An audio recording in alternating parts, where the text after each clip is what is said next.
الذين إن مكناهم في الأرض أقاموا الصلاة وآتوا الزكاة وأمروا بالمعروف ونهوا عن المنكر ولله عاقبة الأمور صدق اللہ العظیم۔ اللہ رب العزت نے ہمیں جہاں زندگی بھر کے آداب سکھائے، وہاں اللہ تعالیٰ نے ہمیں یہ بھی ادب سکھایا کہ اگر اللہ انسان کو کسی زمین میں اپنا اختیار استعمال کرنے کا موقع دے، ایک ملک دے کر، ایک صوبہ دے کر، ایک علاقہ دے کر، ایک ادارہ دے کر، کوئی ایک جگہ جہاں انسان کا اختیار چلتا ہو، تو اسے کیا کرنا چاہیے؟ سورہ حج کی آیت نمبر 41 کی اللہ نے تلاوت کی توفیق عطا فرمائی۔ 17واں پارہ ہے۔ جب دل کرے کہ میں اپنے گھر میں، اپنے ادارے میں، اپنی فیکٹری میں، اپنی زمین پر، اپنے صوبے میں، اپنے ملک میں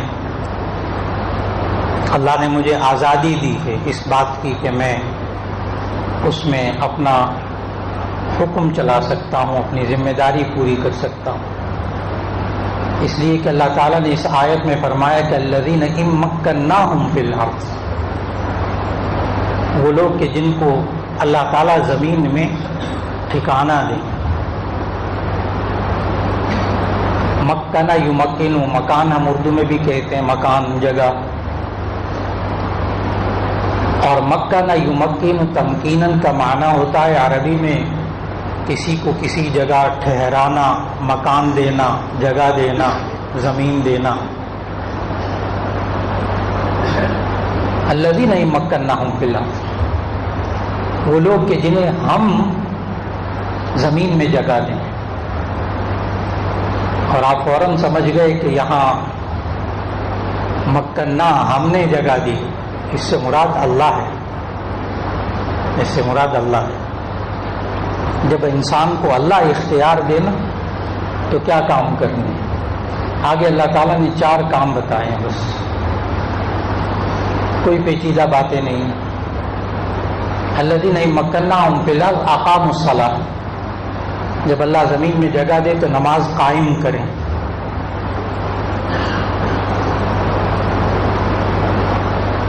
یہاں یہ نہیں کہا کہ نماز پڑھیں،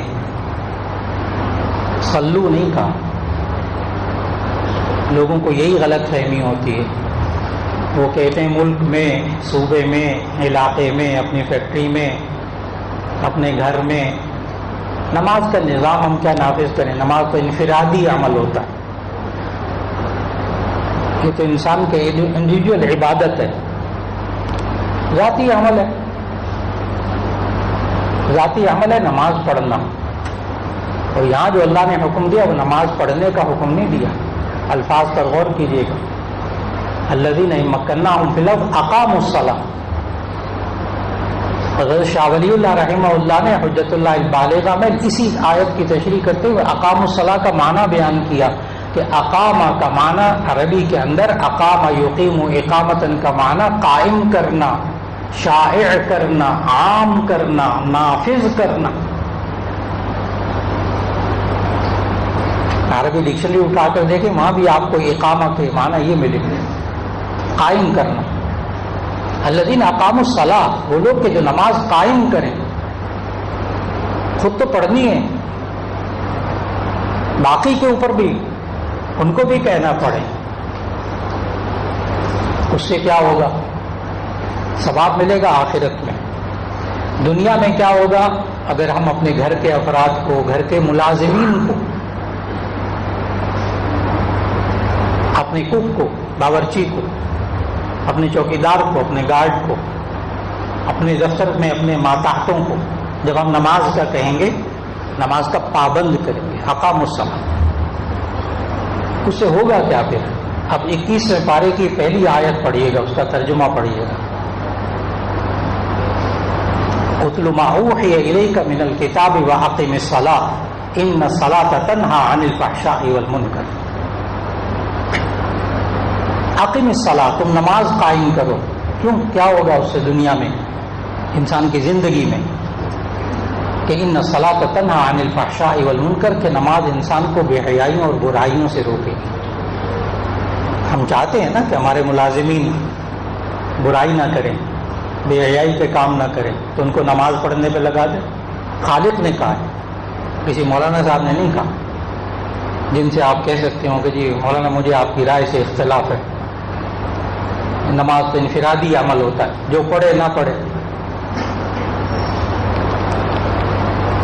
اقام الصلاۃ، نماز قائم کرو. ایک ذمہ داری ہے، گھر میں اللہ نے حکومت دی ہے، گھر کے افراد کو نمازی بنائیے.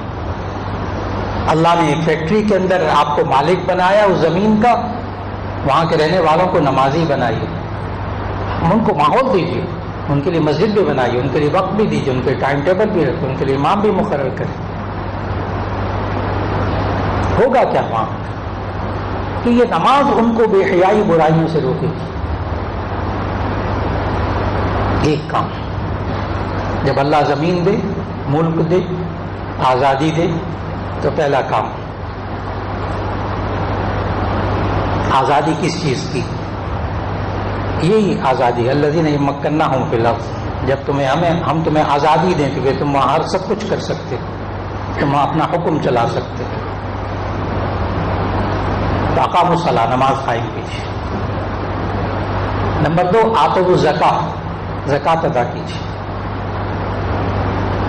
زکوٰۃ ادا کیجیے. حضرت عمر فاروق رضی اللہ تعالیٰ عنہ نے اس بات کو جو نبی صلی اللہ علیہ وسلم نے مدنی زندگی میں اسلامی ریاست میں شروع کی تھی، اس کو کہاں تک پہنچایا. ممکن ہے کوئی صاحب کہیں کہ یہ ڈنڈے کے زور سے تو نہیں کروانا چاہیے نا، یہ سب کچھ زکوٰۃ ادا کرنے کی خوشی سے دے گا. حضرت ابوبکر صدیق رضی اللہ تعالیٰ عنہ نے جب خلافت سنبھالی ہے، نبی صلی اللہ علیہ وسلم کا وصال ہوا، حضرت ابوبکر صدیق رضی اللہ تعالیٰ عنہ کو خلیفہ بنایا گیا، تو بعض قبائل نے زکوٰۃ دینے سے انکار کر دی. ہم نبی صلی اللہ علیہ وسلم کو زکوٰۃ دیتے تھے، آپ کو نہیں دیں. ان کے ساتھ ہمارا تعلق، وہ منکرین زکوٰۃ کہلائے اسلامی تاریخ کے اندر، منکرین زکوٰۃ. اور حضرت ابوبکر صدیق رضی اللہ تعالیٰ عنہ نے اعلان کیا کہ اگر کوئی ایک رسی بھی اونٹ کو باندھنے والی رسی بھی اگر وہ زکوٰۃ میں سے کم کرے گا، میں اس کے ساتھ جہاد کروں گا. اور حضرت ابوبکر صدیق رضی اللہ تعالیٰ عنہ نے منکرین زکوٰۃ کے ساتھ جہاد کیا. یہاں سوال کا جواب ملے گا کہ ڈنڈے کے زور سے نہیں، حکومت کا کام. الذین یمکنہم فی الارض اقاموا الصلاۃ وآتوا الزکاۃ، زکوٰۃ ادا کریں. حضرت ابوبکر صدیق رضی اللہ تعالیٰ عنہ کا یہ معیار کہ انہوں نے پھر ان قبائل سے زکوٰۃ لے کے چھوڑی. پھر حضرت عمر رضی اللہ تعالیٰ عنہ کے دور میں عروج کیسے پہنچتا؟ 10 لاکھ مربع میل کے علاقے پہ حکومت کر رہے ہیں. اب آپ کو ایک سوال کا جواب ملے گا اس میں سے. 10 لاکھ مربع میل پہ حکومت کر رہے ہیں، اور اس 10 لاکھ مربع میل یعنی حضرت عمر رضی اللہ تعالیٰ عنہ کے دور خلافت میں جو ان کے پاس سرزمین تھی، جس ملک پہ ان کی سربراہی تھی، وہاں ان کے اپنے دور میں زکوٰۃ لینے والا کوئی غریب نہیں رہا تھا. اس 10 لاکھ مربع میل سے باہر زکوٰۃ خرچ کرنا پڑتا. غربت کا خاتمہ. خالی زکوٰۃ نہیں ادا ہو رہی، صرف 2.5%. اللہ کا نظام. ٹیکس اور چیز، زکوٰۃ اور چیز. Tax income per, income tax. زکوٰۃ بچت پر. بہت فرق ہے. آپ نے 10 لاکھ روپے رکھا ہوا ہے، ایک دفعہ بینک میں ڈالا، آپ پر انکم ٹیکس لگ گیا، چلو بس. اب جب تک 10 لاکھ آپ کے پاس پڑا ہوا ہے نا، اس پر ٹیکس نہیں لگے گا. الہی اعنی فذنبی عظیم وہمی کبیر وقلبي كثير. زندگی FBR کو آپ حضرات بہت اچھی طرح سمجھتے ہیں، اس پر اب ٹیکس نہیں لگے، لیکن زکوٰۃ آپ کو 10 لاکھ کی ہر سال دینا پڑے گی. فرق آ رہا ہوگا سمجھ. زکوٰۃ بچت پر، یہ اللہ کا حکم ہے، ایک فرض انسان کے دل میں. صرف اس فرض کو ادا کیا جائے تو آج بھی دور فاروقی کی طرح ہم لوگ غربت ختم کر سکتے ہیں. آپ ملکی سطح پہ نہیں کر سکتے نا، تو صرف اپنے خاندان میں شروع کر دیجیے کہ سب سے پہلے میں اپنے خاندان کو دیکھوں گا. اس کو اقربا پروری نہیں کہتے، اقربا پروری اور چیز ہے. یہ تو نبی صلی اللہ علیہ وسلم نے سکھایا ہے. یہ کہنا کہ میں زکوٰۃ صرف اپنے رشتہ دار کو دوں گا، یہ اقربا پروری نہیں ہے، یہ تو کچھ اور چیز ہے.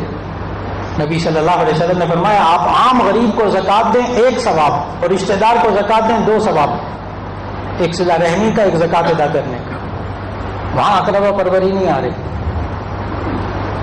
اپنے رشتہ داروں سے شروع کر دیجئے کہ آج کے بعد میں جو زکوٰۃ دوں گا اس میں سب سے اول ترجیح اپنا خاندان. میں دیکھوں گا میرے قریب کون زکوٰۃ کا مستحق ہے. آپ اپنی آنکھوں سے اپنی زندگی میں دیکھ سکتے ہیں کہ جو بندہ آج اپنے خاندان پر محنت کرے انشاءاللہ اس کے اپنے خاندان میں سے غربت ختم ہو جائے گی، محتاجی ختم ہو جائے گی. محتاجی صاحب نصاب، غربت کا خاتمہ صاحب نصاب پر زکوٰۃ ہوتی ہے. صاحب نصاب کون؟ 80,000 روپیہ یعنی 200 درہم. 200 درہم اس کے پاس بچے ہوئے ہوں اور سال بھر بچے رہیں تب کہیں جا کر اس پر زکوٰۃ فرض ہوتی ہے. اب 80,000 روپے ایک بندے کے پاس بچت ہوگی نا، تب غربت کا خاتمہ ہوگا. یعنی اس کے پاس 80,000 روپے بچت پڑی ہوئی ہے، تب کہا جائے گا یہ مستحق نہیں ہے زکوٰۃ کا. غربت کا وجود ختم ہو جاتا ہے اگر انسان زکوٰۃ کے نظام کو نافذ کر دے. خالق ہے وہ اللہ، خالق ہے اللہ. 2 کام ہو گئے. نمبر 1 نماز کا نظام قائم کرنا. جب اللہ زمین دے، جب اللہ ملک دے، آزادی دے، وہاں نماز کا نظام نافذ کیجیے. نمبر 2 اور ملک میں نے بتایا ملک کی بڑی بات ہو گئی نا. آپ کو فیکٹری دی اللہ نے، ایک ادارہ دیا ہے، ایک جگہ دی ہے، ایک زمین، ایک دفتر دیا ہے، اس میں آپ بڑے ہیں. آپ اپنے ماتحتوں کو نماز پہ لے آئیے. اپنے ماتحتوں کو دیکھیے، اگر وہ زکوٰۃ کے مستحق ہیں آپ اپنی زکوٰۃ تیار رکھیں ان کے ساتھ تعاون کرنے کے لیے. اپنے ورکروں کو، اپنے کام کرنے والوں کو آپ تنخواہ دیجیے، لیکن جو بچت ہے زکوٰۃ کی وہ رکھیے ذرا اپنے پاس. بچوں کی پیدائش ہے، آپریشن ہے، بیماریاں ہیں، فلاں ہے، اس کی زکوٰۃ سے مدد کیجیے.